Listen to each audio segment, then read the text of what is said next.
Well, howdy there. Today is maybe the day of reckoning, the swarm reckoning. So, the last 3 days, there's been hardly no activity in my baited nuke boxes. And last night, I'm talking like the sun's gone, and I'm sitting here, you know, entertaining the mosquitoes. It's like, take my hat off. I was doing this because my instincts were saying, you need to know what's going on there because I seen a bee bouncing around my big baited brood box. I thought, and then I seen one bouncing around the one next to it. I'll just show you real quick. So I seen another one bouncing next to it. Now, um, after I caught my swarm, which is about a little over 2 weeks, I think it's going on 3 weeks now since I caught my swarm up in my peach tree. So it's been about 3 weeks, pushing it, maybe more. I don't know. I lose track. I don't follow the clock or the dates, only for YouTube, right? So, uh, so that whole 2 weeks after I caught my swarm, I seen no bees, and I'm talking zero, none, going into any of my baited hives after I caught that swarm. Zero for 2 weeks. And then about into the middle of the third week, somewhere or something like that, or the end of the 2 weeks, I started noticing marauders, what I thought were marauders, bouncing around my main hive again. I mean, really trying hard to get in. Now, what the heck? Doggone marauders. Then my thought comes to me again. Well, this is what happened last time when I caught a swarm. So I made sure all my baited nukes didn't have no spiders and tigers and lions and bears.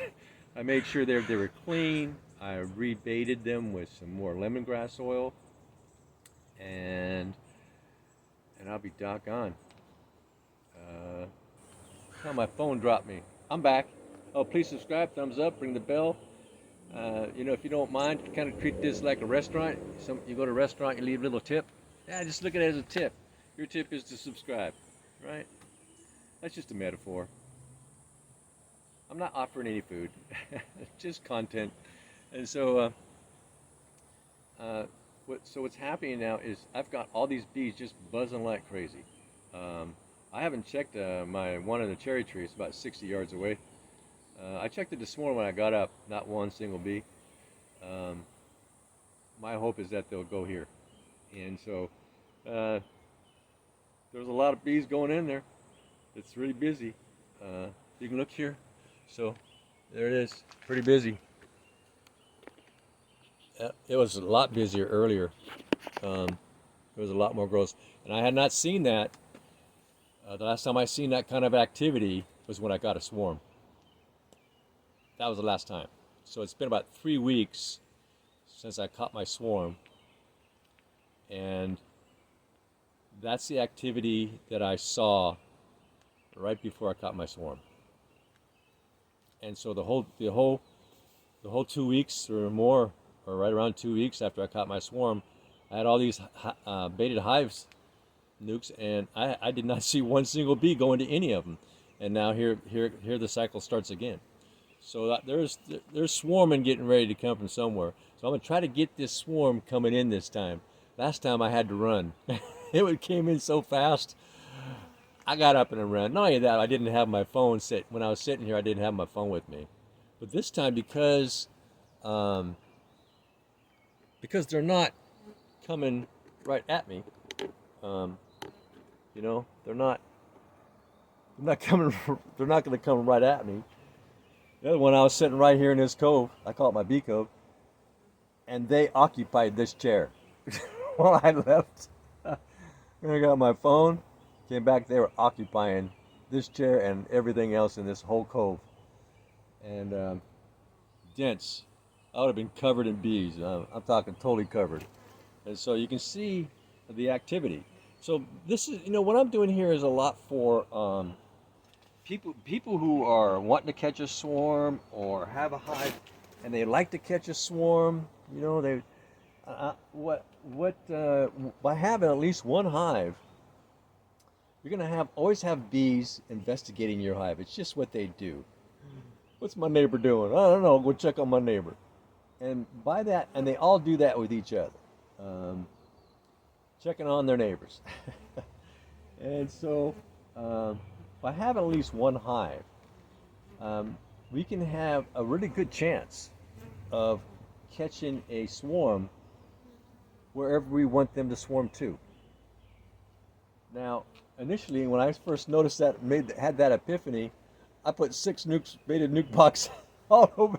I put them all over the place, including this peach tree up here, and I had 1, 2, so 1, 2, 3, 4, 5. So I had 3 baited nukes over there the day that I caught my swarm, and I had one baited nuke over here. I had 1 in the peach tree, and I had 1 in my cherry tree 60 yards away. And thank goodness they chose the one right here, because they could have chose any one of them. I would prefer they chose the brood box right here, but that's close enough. I was able to transfer them pretty easy. None of them got lost. They were close enough in proximity to smell their queen's pheromone coming out of the transfer box, and so you can see the activity. So when you do have a beehive, if you have other folks that have bees in your neighborhood, or you got like a forest and there's lots of food for them, and they've made their trees in a peckerwood hole. I hear peckerwoods all the time. They're always making holes in these big, huge forest trees I got back here. I have a protected land, forest land, wetlands, and got these giant hawks that live up there, and I see California condors up there mating. One kind of spooked me one day, I don't know, it was a week ago or so. Like, what the heck is that big thing in the tree? I was sitting on a big branch. I was going, oh my gosh, no wonder yeah, that looks like a dinosaur for sure. And so, by having at least investing in one hive box with bees, you're going to have marauders, but they're not. I wouldn't look at them as marauders. I would look at them as your future queen. They're going to bring her to you. Now, sure, they go out and they might be marauders in some hives. But my instincts right now are telling me they're less marauders as they are as scouts. They're scouting for another location to swarm out to. So when I noticed that, I baited everything, and 3 days later I had a hive, just because of that epiphany, right? So same thing here. Same thing's happening. It's being repeated. If something keeps repeating itself, should we go with it? Yeah, I think so. Go with it until we have, reproducible empirical evidence to objectively change our mind. And so, yeah, they're all in that. So I'm going to be checking a little bit later to see if they're also doing that in the one in the cherry tree up in front. And when I first saw this 3 weeks ago, I thought every single hive was full of bees. I wouldn't say full, but a lot of bees investigating all 6 of my baited nukes. I went, oh my gosh, I'm gonna get 6. I'm gonna get 6 swarms. And it was only one. It was the same one, most likely. And they just send a lot of scouts out, and whoever comes back with the best dance, whoever has the best jig, whatever group that comes back after inspecting the real estate has the best jig dance and gets the most of the attention of most of the hive, they follow that one. They follow that group, and they ignore the other ones who they just never learn how to dance. It's a two-step. Right? And so what I'm trying to do today is actually get the swarm happening in progress when it starts to come in. So I'm kind of hanging out today. It's not my choice. I got a lot of things I would like to get done, but because I feel that the window is so tight that now I feel like I'm on a clock. Just for this time, I'm on a clock, and I like it. I like this particular clock time. It's my time. It's my chosen clock time, right? And so, and I do it because it brings me joy and happiness. This particular clock time.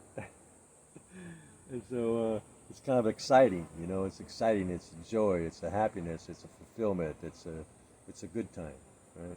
When we be on the clock and enjoy that time on our clock, that's our time. Uh, and so I'm gonna keep this camera right here, and I'll push play when it's time. So please subscribe, thumbs up, ring the bell.